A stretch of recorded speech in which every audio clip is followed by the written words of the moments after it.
At the heart of the Empire, a buzz of excitement surrounds the announcement of the top recruit at the Imperial Palace. A man holds up his camera, snapping away with practiced ease, before turning to the young man beside him, a beaming, freshly recruited officer. He congratulates the boy for achieving the top spot, camera still in hand, and casually asks what position he's managed to snag. The boy, Dwight, practically glows as he replies. He's going to become the aide of the Crown Prince. That's right, the aide. The dream job. The one that he's been eyeing since forever. He admits, a little sheepishly, that he might not be the best, but he's determined to give it everything he's got. The photographer points out that Dwight didn't just score high on the exam, he managed to steal the spotlight from nearly everyone. He's even earned the title of being the youngest to pass at the age of 24, which is either incredibly inspiring or depressingly impressive depending on who's listening. Naturally, the reporters jump at the juicy part. They want to know the secret to his success. With a sheepish but proud grin, Dwight gives the most classic, most unoriginal answer possible. He owes everything to his sister. Of course, the reporters pounce. Sister? Which sister? Could it be that Eleanor? The same Eleanor who got the highest marks in the Academy entrance exam, only to turn around and not enroll? Dwight proudly confirms, yup, that's his sister. She's a literal genius, an incredible teacher, a walking study guide. She practically breathes knowledge and somehow pinpoints exactly what one needs to know. If Google had a soul, it would be named Eleanor. Cut to Eleanor. She's standing frozen, a cup of tea midair, the newspaper in her hand, screaming her name in bold letters like it's mocking her very existence. The newspaper drops to the floor dramatically. Her eye twitches. Her soul briefly leaves her body. Then the door to Dwight's room explodes open with enough force to summon a windstorm. Eleanor storms in, demanding answers like an angry CEO with a lawsuit in hand. Dwight barely looks up before she shoves the newspaper in his face like a warrant. To his credit, Dwight doesn't deny it. He says it's all true, he really does owe a lot to her. She's brilliant, and he just told the truth. Honest, simple truth. Eleanor, however, looks ready to launch him into another dimension. That is not what they agreed on. She had specifically told him that if anyone asked, he was to say he got good marks by reviewing essential materials and analyzing practice problems like a good, hard-working boy. But Dwight, in the most annoying little brother fashion, points out that she promised not to watch his interview. Eleanor, ever the responsible sibling, counters with the classic older sister logic. Yes, he can't. But I can. Dwight huffs. She always hated the spotlight like it was some kind of contagious disease. If it were him, he would have bragged about it for a week and a half, minimum. But Eleanor says no, she hates attention. Hates it like taxes and exercise. All she wants is to live her life, lays around, and spend all the money he is going to earn. Dwight stares. That has to be a joke. Eleanor deadpans. No, she is dead serious. Rich and jobless is the ultimate dream combo. Because here's the thing, Eleanor wasn't always Eleanor. In her past life, she was just an average woman named Lorena, born into poverty. She clawed her way out of it with the sheer power of ambition, hustle, and not taking a single day off after the age of 20. Every cent went to tuition and rent. People whispered behind her back that she was crazy, always working, never resting. But they didn't know the real reason. Debt. A family to support. A future to build. Let them talk. And when she finally paid off her loans, signed the lease to a modest apartment near the park, and thought she could finally live on her own terms, she collapsed. Died of overwork at 33. Just like that. If she had known how her story would end, maybe she would have taken a day off. Maybe. But regrets come too late, and so she is reborn as Eleanor. She opens her baby eyes to a strange new world where people speak a language she's never heard before and decide, after a quick mental recalibration, that this is definitely reincarnation. And right beside her is a baby with squishy cheeks and clingy energy, Dwight. Probably her twin. Probably her new job for life. Dwight grows up clinging to her like a puppy. He always wants to play in the sun, but Eleanor, in her anti-soul, always has an excuse. Yesterday, it was cloudy. Today, it's too sunny. But when he calls her out on it, she sighs and gives in. It's exhausting entertaining a kid 24/7, but hey, her long-term plan is to make him handle all the family duties when they grow up. So worth it. Unfortunately, her plan starts to fall apart when people begin calling her a genius. She scores way too high on the college entrance exam she took just for fun. Suddenly, she's in the spotlight again, and she hates every second of it. Her dream? to stay invisible and sip fruity drinks while Dwight does all the work. But the universe? The universe doesn't care about her plans. Because now, letters are flooding in. Eleanor stares at the mountain of mail like it's a demon summoning circle. The butler, bless his efficient soul, explains that the Count of House Edmund was moved by her brother's interview and now wants her to personally tutor his child. And so does everyone else. One by one, the noble houses ask her to teach their children. Eleanor, half zombie, half saint, stares into the void. The butler gently asks if she's okay. Eleanor says she's not fine. He offers her some tea. She tells him no, then politely asks him to fetch Dwight so she can scream at him properly. Dwight, all working, asks if he can take a real break since his hands are tired from writing rejection letters. Eleanor shuts that down immediately. No breaks, not until she fixes this PR nightmare. She is determined to clean up the mess made by the real villain him. But before she can unleash her fury, she's informed that she has a guest. It's Duke Valentine, head of the wealthiest house in the empire. Kydell Idris Valentine, the man with a name as sharp as a sword and a gaze that can allegedly freeze a man in place. Rumors say he has no emotions. Others say he can cause frostbite just by glaring.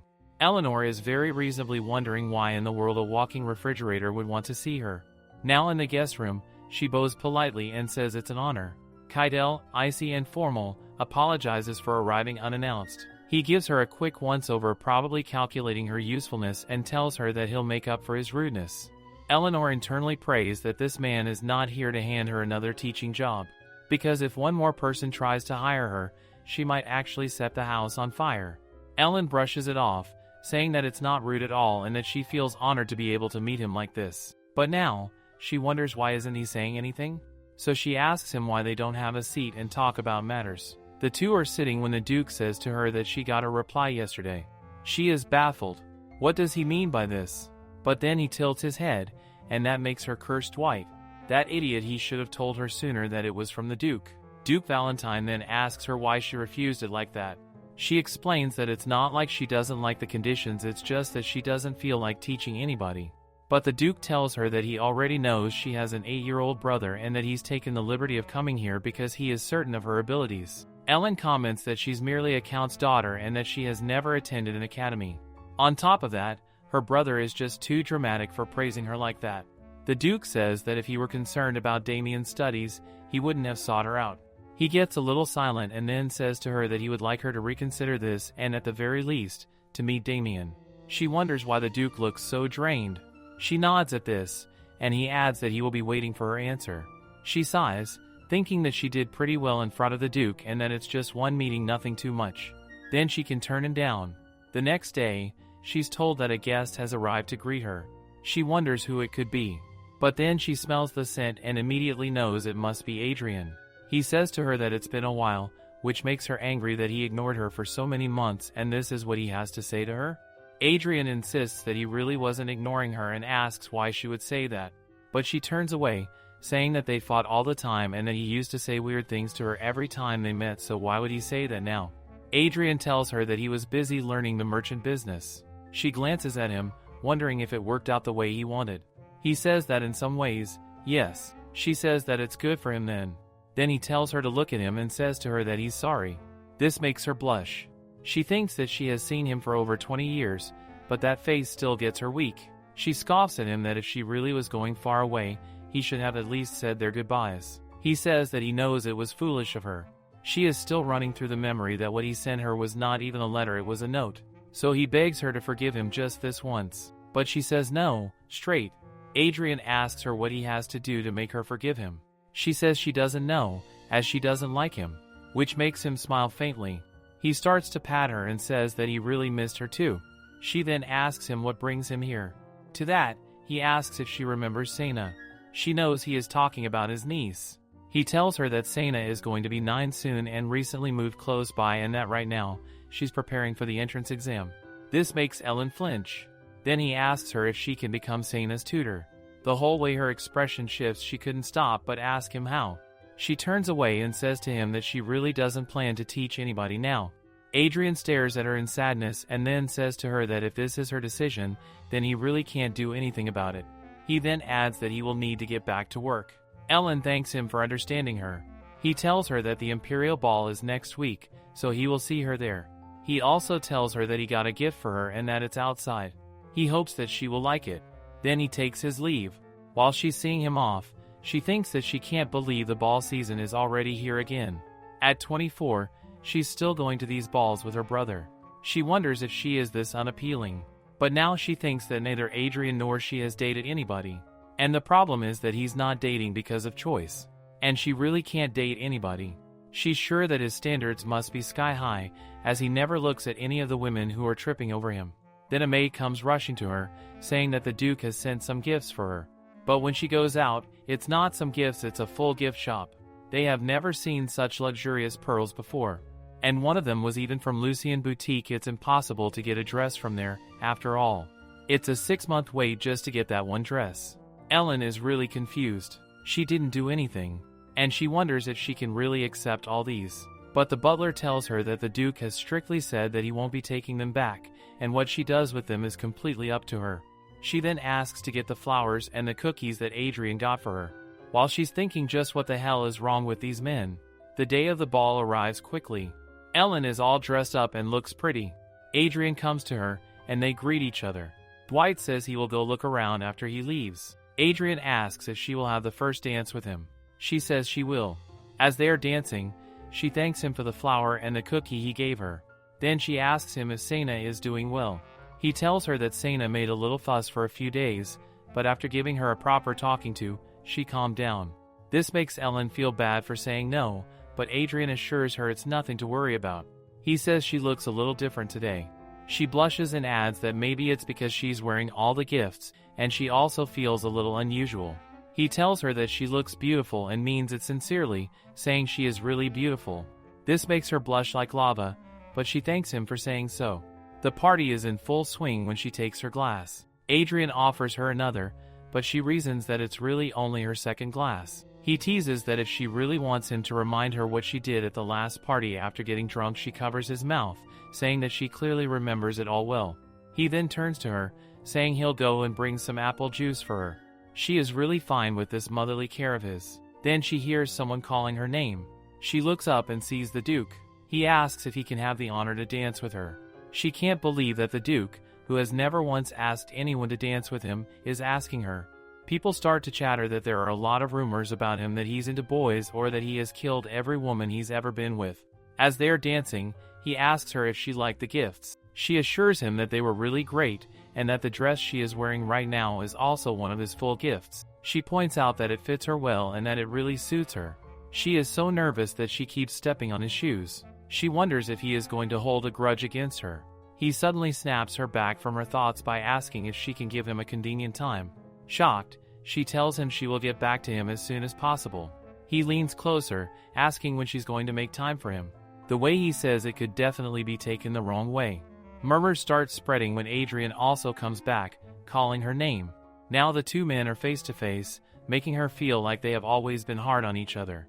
She tries to escape, but the Duke tells her not to leave without giving him an answer. She bows to the Duke, saying that a week from now at 2 in the afternoon will work.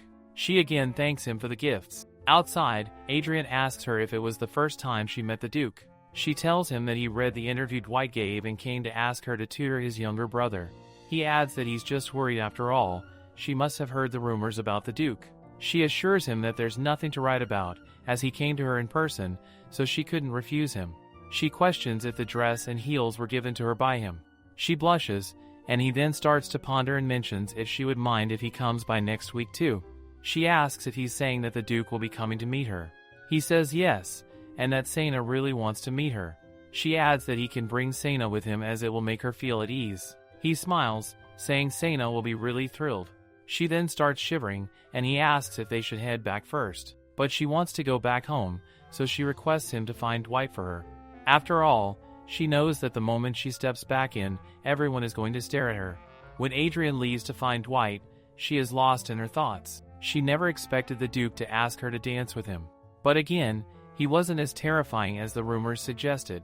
Then she starts thinking that Adrien seems a lot sharper than usual. The next day, all the newspapers are filled with headlines saying that she was the woman who danced with the Duke last night at the ball and that the love triangle is in full heat. The question now is who's going to get the girl, the Duke or Adrien, who boldly interrupted between their dance. Now, we see a lavish office. Someone wonders if it's really true. He is skimming the newspaper, saying that just when he thought things were about to get dull. Who would have thought that his cold-hearted cousin, the Duke, would really fall for someone? This is the Crown Prince Ismail. He really can't seem to believe it. If Kydell really likes someone, then this has to mean the world is turning upside down. Ismail asks Henry if he thinks that this is true, to which he says that it may be hard to believe, but he thinks it is the truth. So he asks Henry who he thinks has another chance with Ellen. Obviously, he strikes out that if he has to choose, he will say Adrien. After all, they slipped out to the terrace, and Ellen was also wearing his coat. This amuses Ismail. He genuinely laughs that his stiff, rigid cousin heir isn't charming in the slightest way. He's completely love-struck. And he thinks that he just might have to say thanks to this faceless woman. So he asks Henry about Ellen over tea. Okay, both these boys are getting insane. He informs him that yes, she is beautiful and that she is better known for something else, and that she is the sister of Dwight, his aide.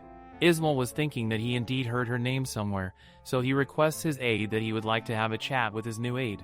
And now Dwight is here, all nervous. Ismail requests him to make himself comfortable, but Dwight is like, okay, though they both know that he just wants to run away from here. Ismail stares at him, thinking that if they are twins, then Ellen must look just like him. Ismail asks him how the work has been.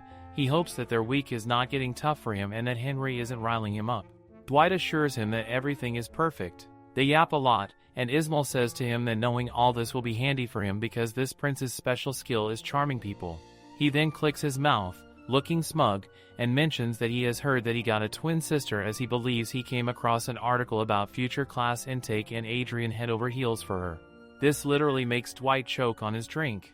Ismail wonders if there is truth to it, to which Dwight says to him that this is not true at all, as Adrien is nuts. He effortlessly sends friends into crisis. And as such, for the Duke, there is nothing going on between them. He says that after this interview, Ellen got a mountain of requests to be their teacher. So Ismail now understands the hassle. The Duke must have approached her for Damian. Afraid, that guy is even more quiet than his dreadful brother. And that brother, one of them, has responsibilities. That, and everything's getting packed for Ellen too. But Ismail is actually taken aback. Someone like Kydell usually drowns down these kinds of rumors. And it does seem like there is some kind of truth to this after all. Ismail points out that Adrien and Kydell are the two most high-profile, high-society men of the capital, so it is no wonder that the reporters are going crazy. Dwight sighs that is true. After all, Ellen is unable to step even into the garden area.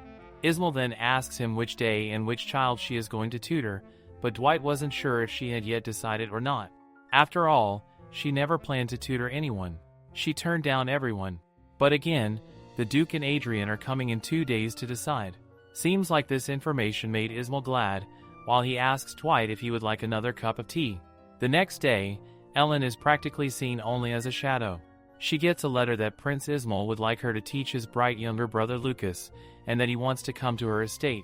He assures her that she just needs to manage 2 more chairs, and if she doesn't have chairs, they can even stand up. Now at the Duke Manor, his butler says that it doesn't seem like the scandal is going to slow down. So he questions whether His Grace thinks they will reject all the rumors. But the Duke says to leave it like that and requests him to grab Damian, as he's got something to tell him. But he wonders to himself, why is he doing all this? Why did he send a letter to her? And why did he go to her when she refused? Why did he ask her to dance with him when he knows that it will stir up gossip?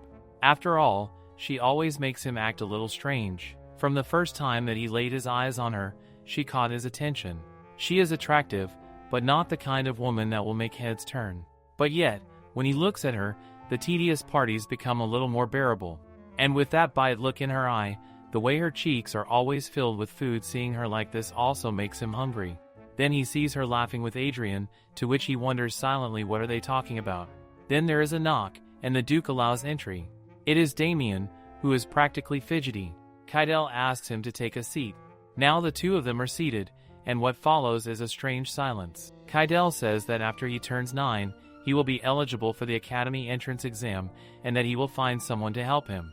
He gets really down, so he asks Damian to look up and see him. Damian, shivering, looks at him. Kydell assures him that what matters most is his decision, and if he doesn't want to, they can reject this all. Kydell, frustrated, asks him to at least say something. He is really distressed, as day by day, Damian is speaking less and less. He says to him that they're supposed to be going tomorrow to that place, so he should get ready. This makes him flinch, but Kydell adds that she is not a doctor, so there is nothing to worry about, and that she is a count's daughter, so they will have only a chat with her. Now they are riding the carriage. The next few minutes roll, yet still Damian is quiet, as usual. Ellen is told that Adrien and Caitl's carriage has just arrived. She asks everyone to make the final check. Adrien is the first one to come. He greets her. She greets Sena too. Sena, all aglow, says that she was looking forward to meeting her. Adrien gives her the desserts that he picked out by himself. He then asks Sena to come with him as they are leaving. Then, our dashing Kydell makes his way. Ellen greets him too. She greets Damian as well, but Kydell assures her that she doesn't have to be formal with him and that she can call him Damian just. But she asks him, Damian, is it really okay if she just uses his name? Damian allows this. She gives her hand to him, saying they should head inside, as she has prepared some yummy food for him. He gives his hand to her. While they are moving, Kydell watches them go. Now inside, as they are setting out the treats, she asks Adrien why he had to bring so much. But he reasons that he just grabbed whatever he liked. Then she introduces the two kids to each other. Sena greets him, but he gives no response. Ellen says to them that they will have to wait, as their third guest has not arrived yet. Then she moves to the fair duo, saying that she will have to have a talk with them. She says to them that she is sure they must have seen that absurd arrival. Both of them are like, She says to them that she is sure they must have noticed the quiet inconvenience, but assures them that if they didn't speak up, to not put her in a tight spot. She assures them that if they want, she can step forward and talk about this matter. But it seems like neither of them want her to say anything.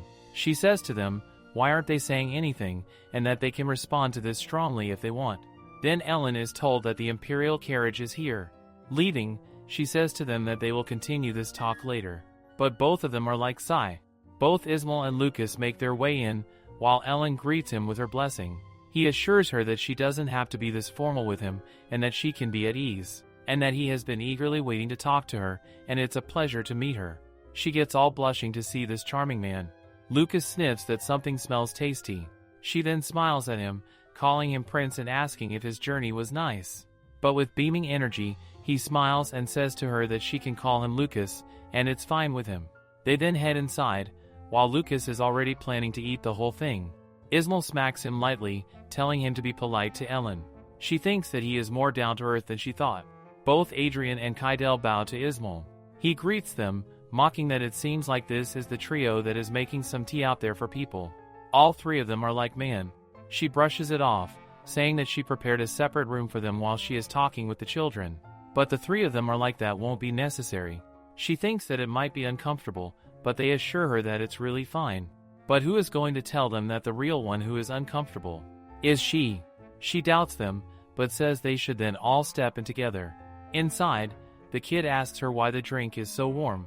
She tells them that it is hot chocolate and that they should give it a try. Sena takes a sip and smiles, saying that it is really yummy. She comments that she is the best at making it, but isn't quite sure why it makes her feel so good, though she is happy that everyone else is enjoying it. Even Lucas comments that the drink is heavenly.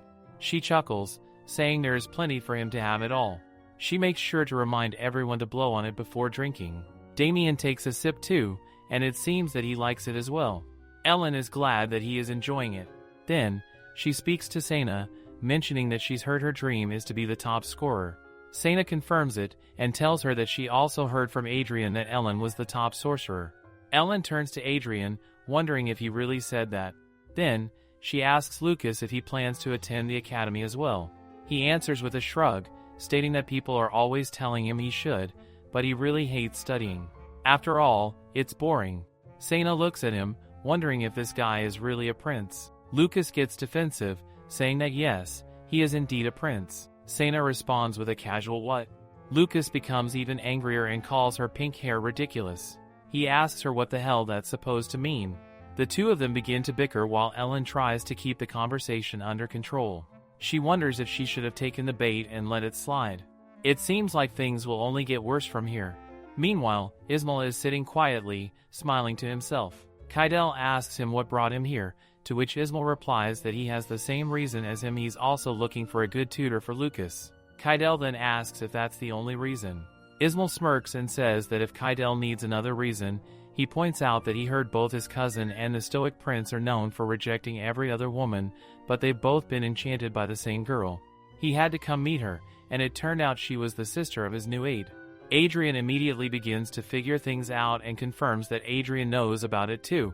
The two of them being childhood friends, Ismael teases Kydell that he's clearly at a disadvantage in this war. As Kydell ponders, Ismael continues teasing him, claiming that the rumors about them are just not rumors. He admits that there's something unique about Ellen, and that she's quiet yet intriguing. He can see why the two of them are drawn to her. At that point, both of them turn to Ismael, who smirks and insists that he doesn't have any ulterior motives for now. Ellen then asks Damian if he's okay with taking the entrance exam, to which he just shakes his head, making her feel as though she's hit a nerve. Changing the subject, she tells him there's a point in the back of the manor where there are really cute ducks, and she'll show them to him next time they go. Sena, excited, asks if she can join them. Ellen agrees, saying she absolutely can, anytime. Sienna gets happy to hear this. Lucas, watching, looks at Eklund, puzzled. Eklund allows him to smile in happiness. He suddenly springs up, saying that in return, he'll invite her to the palace, since she's treated him with such sweets. It's only fair he does the same for her. She flinches, saying it might be more necessary to leave, but Lucas doesn't seem to mind. He asks Ismael if he can really do that. Ismael gets up, saying that it's absolutely fine, but he adds that Lucas should first apologize to Sena, since that's how a gentleman behaves with a lady. Lucas looks at him, irritated, but finally admits his mistake. After apologizing to Sena, Ismael tells her that Lucas is kind of curt, but he's actually a good guy. He then invites her to the palace, asking if she'll come. Sena just stares at him, taken aback by the invitation. Ellen watches, smiling at how no one could resist that face when he's asking like that. Ismael then invites Kydell and Adrien, both of whom seem skeptical. However, they're not surprised to realize that he really is a crown prince. It's obvious that Ismael is trying to impress all of them, but his special attention to Ellen catches their eye. He tells her that he'd like it if she just called him Lucas. Ellen wonders what kind of guy this is. She thinks if he were an animal, he would definitely be a fox. The exchange causes both Adrien and Kydell to flick, while Adrien looks at Eklund, silently calling her Ellen is clearly amused, before she too asks him what the matter is. Adrien, with great charm, tells her that he is really glad she did all this for them, but she is like that she really didn't do anything and that she is happy they likes it. However, he knows it wasn't as easy as she makes it sound. They may be having the time of their lives, but Ismael and Kydell feel a little annoyed. Adrien seems not to care much about Ismael because he knows that he finds whatever Adrien finds amusing, but what truly interests him is Kydell's feelings. He knows they have never crossed paths before, so when exactly did Kydell develop feelings for her? The only conclusion is that Ellen doesn't seem to know what's going on, and he never thought he would be this happy for her innocence. Adrien asks if they will go out for dinner after all, as it's been ages since last time they went. Eklund says that tomorrow will work for her, so he says alright, but wonder why not today. She replies that she needs to have a little chat with Kydell today. This makes Adrien flinch. She then turns to Kydell and asks if he is fine with it. Blushing, he assures her that it's fine with him, even making her wonder if she is just imagining things or if she's really oddly pleased. Ismael then says that he will drop Damian back, while Kydell asks Damian what he thinks about all this. Damian nods in agreement. Adrien pats Ellen, saying he will come to take her tomorrow. Sena nids by and gives Ellen a quick peck. Ellen says to her that she will make hot chocolate for him anytime she wants. She also pats him, saying she will go with him for a stroll, which makes Damian really glad. Ellen and Kydell are left alone in the office. Ellen wonders why she is still nervous around Kydell. Kydell remarks that she has seen Damian barely speak, and it's not because of silence, but because Damian chooses to stay silent. Ellen asks since when this has been the case, to which Kydell replies it's been 3 years. She widens her eyes, suspecting something must have happened during that time, but Kydell shakes his head, saying nothing did, which makes it even more troubling. She tells him she noticed his expression change as soon as she mentioned the academy, saying it would be great for him to learn at the manor. Kydell thinks the manor is really big but cold and soulless. He wonders if Damian would prefer this, but he knows it might not be a good option after all. After all, Damian is still a kid, and that freedom might be what he wants even more than the academy. Kai's head hurts as he realizes he has kept Ellen waiting for too long, and it's already dinner time. She assures him that it's alright, after all, she was the one who asked him to stay. He adds that what they discussed today, she cuts him off, promising it will remain between them. Yet, she thinks she is not suitable for a teacher. She's grateful for his faith in her, but she doesn't think she can do it. He insists she is a great person, but she replies that he hardly knows her, and if they had talked more, she might have believed it. Kydell says that they have talked before, which makes her flustered. If they had, she would have remembered for sure. He asks how she can be so certain. She replies that maybe it's been so long that she has forgotten, but he still remembers vividly. After all, he thinks that he is not the unforgettable one, but she is. At one of the balls, he was clearly having a really tough time as all the ladies were throwing themselves at him. Then, he heard someone mumbling that they were going to get hurt, making him think this lady might not be quite ordinary for following him around all eyes. It was Ellen. She is angry that what the point of wearing heels if no one is going to see them. A maid accidentally throws something and shatters it, which makes Kydell think that the dress Ellen is wearing is really expensive and that he better leave before it causes more trouble for him. Ellen turns to him, calling him the guy in the hat. Kydell thinks he really should have left sooner. She is the only one there who knows him well enough to call him that, after all. She says to him that she is really sorry, but if he could use his handkerchief, he is sure that she can take it from him. Then she turns and starts to help the maid, saying that she shouldn't touch the broken glass and that she even hurt herself. She helps the maid get up and requests that, even though she might think it is just a small cut, it would still be better if she applies some ointment. But the maid is worried about her dress. Ellen assures her that she has plenty of dresses at home. The maid smiles and thanks her, saying that thanks to her, she can leave early, and tells the maid to go and be careful next time. The maid is still in denial about really her just letting her go like that, to which she says that she better be quick before she changes her mind. She sees her leaving but thinks about the guy's handkerchief. Kydell assures her that she doesn't have to worry about giving it back to her, but Ellen insists that it would rather look expensive. He adds that rather her dress looks expensive, but she doesn't say that she didn't know. After all, she didn't pay for it herself, as they are talking. The two talk about this and that, talking with her didn't feel awkward. In fact, he feels quite pleased. They start to laugh, and without thinking, he asks for her name. He thinks that it's rather a common name, so they don't feel so strange to hear it from her. Now they are at a restaurant.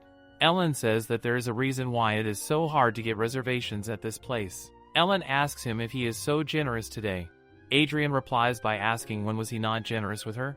She and I know that they can't say that he is extra generous today. She wonders what the reason is and what he wants from her. He is like that because he indeed always wanted something from her. Taking a sip, Ellen points out that he is just talking about Sienna and seeing her made her think about having a daughter like her.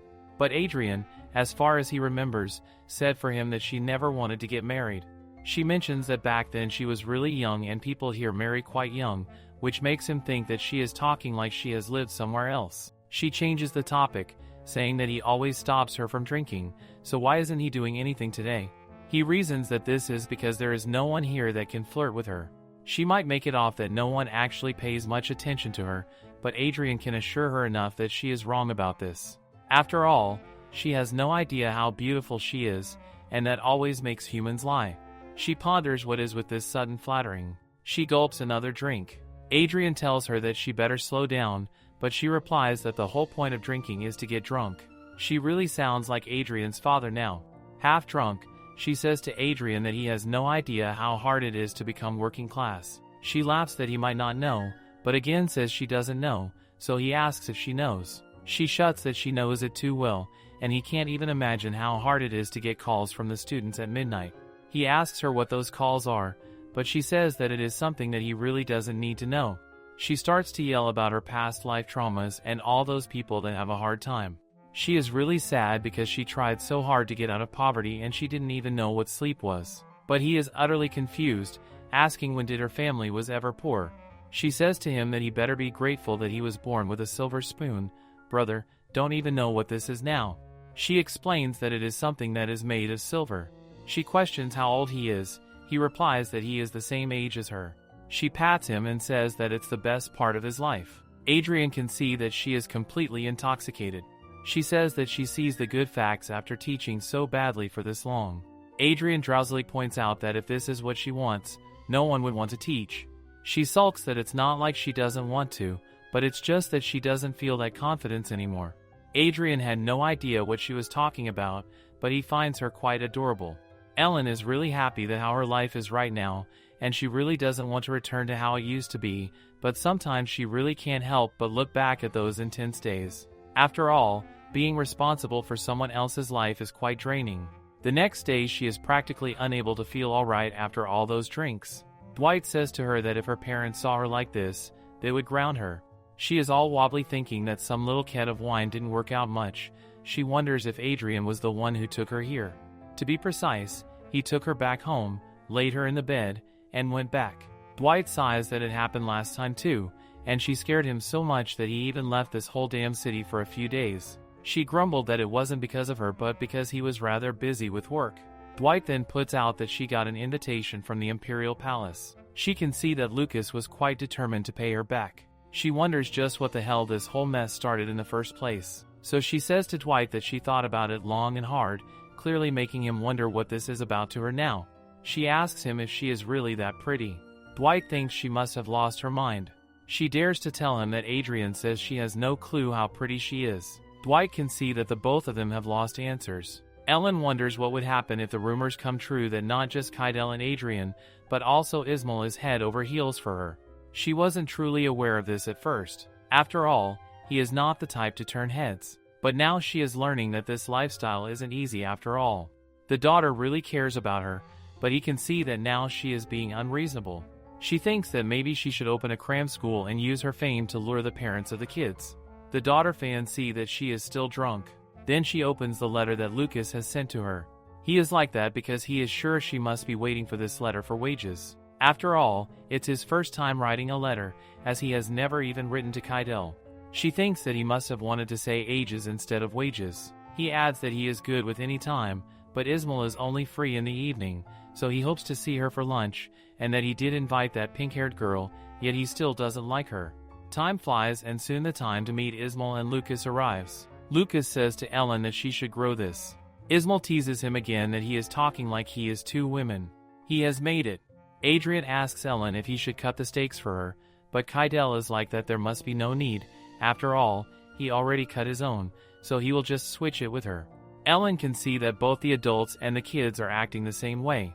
She sees the sliced steak and says to him that his cutting skills are quite unique. Ismael chuckles that they both don't know that kindness overdone can be uncomfortable. He turns to Ellen, asking if her journey here was good.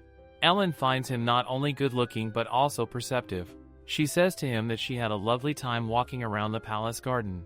Ismael says that he intended to invite her a month later, but Lucas insisted he call her sooner, as it seems like he must have enjoyed the day a lot and also his new friend. He pushes that he has read a really interesting story and asks Kydell if he did too. Kydell questions him, asking what story he is talking about.